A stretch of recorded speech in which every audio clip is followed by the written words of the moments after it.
Baghdad. Polls have closed across Iraq Saturday evening in the first national election since the country declared victory over the Islamic State group.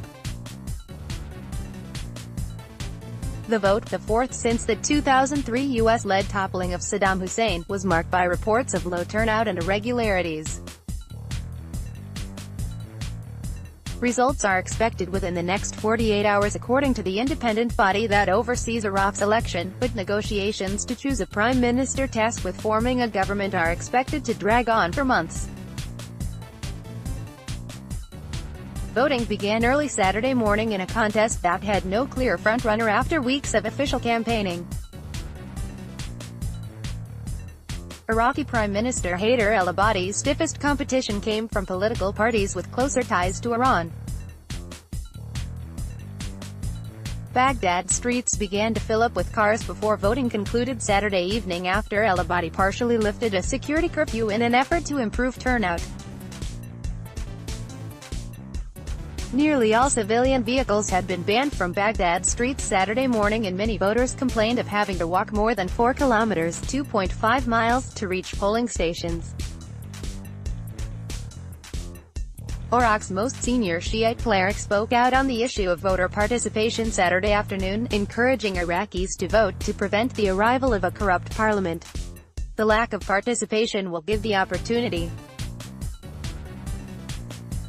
for others to reach parliament, and they will be very far from the aspirations of the people, said Sheikh Abdul Mahdi al-Kabali, the representative of Grand Ayatollah Ali al-Sistani, on local Iraqi television from Karbala. Sistani has repeatedly encouraged Iraqis to vote into power Saturday, a new political quest to combat corruption. An Iraqi man prepares to vote at a polling station during the parliamentary election in the Sadr City district of Baghdad, Iraq, on May 12, 2018. Photo by Thayer al-Sadani, Reuters. For those who did attempt to vote, some in Baghdad complained of voting irregularities at polling stations linked to a new electronic voting system implemented for the first time this year in an effort to reduce fraud. Thamer Arif, 45, along with his wife and daughter were turned away from a polling station north of central Baghdad. Arif had turned in his old voter ID card months ago for the biometric identification card required by the new system. However, Arif's biometric card wasn't ready ahead of Saturday, and, with neither card, the polling station did not allow him to cast a ballot. "I lost my right to vote," he said. Associated Press journalists documented several similar cases at a number of different polling stations across Baghdad Saturday morning. Amira Mohammed, the supervisor of a polling station in Azamiya, Baghdad, said some people couldn't vote because they did not pick up their new biometric ID cards in time. "The problem is not with us," she said. Red next, Syrian military pummels ISIS-held districts in Damascus in central Baghdad. Voters supporting al-Abadi said they are doing so because they give him credit for Iraq's military victory over IS. Al-Abadi took revenge for civilians killed in insurgent attacks in Iraq with the victory over Daesh, said 71-year-old Faliha Hassan, using the Arabic acronym for IS. After IS overran nearly a third of Iraq in the summer of 2014, the group launched waves of suicide bombings, targeting civilians in Baghdad and other pockets of government-controlled territory. With support from the US-led coalition in Iran, al-Abadi oversaw a grueling war against the extremists and declared victory over the group in December. Despite al-Abadi's military achievements, Iraq continues to struggle with an economic downturn sparked in part by a drop in global oil prices, entrenched corruption and years of political gridlock. The Prime Minister's most powerful opponents are his predecessor, Nouri al-Maliki, and an alliance of candidates with close ties to the country's powerful, mostly Shiite paramilitary forces. Jassim Mohsen, 58, who fought against IS with the paramilitary forces, said he's casting his vote for the alliance with paramilitary ties because of their personal sacrifices.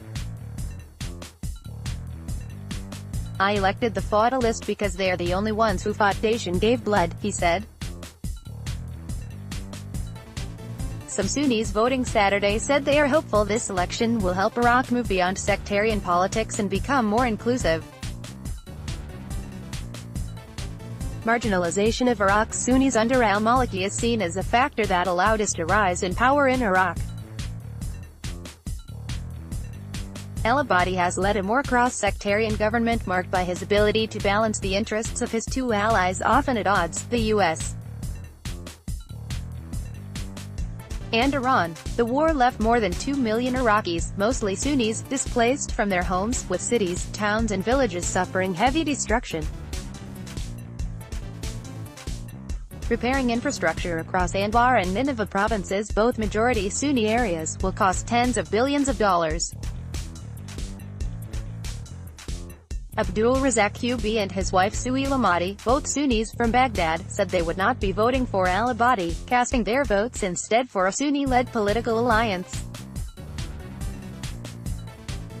"The victory is not 100%, there is still Daesh here," said Mahdi. "The government is neglecting the refugees because they are Sunni. They left them in the camps, in the winter it floods, in the summers, they go hungry," she added. In total, there are 329 parliament seats at stake, with nearly 7,000 candidates from dozens of political alliances. Iraq's constitution allows lawmakers over 3 months after the ratification of the election results to form a government. But many expect the process to drag on for much longer if there is no clear winner, as dozens of political parties attempt to cobble together a political bloc large enough to hold a majority of seats in parliament.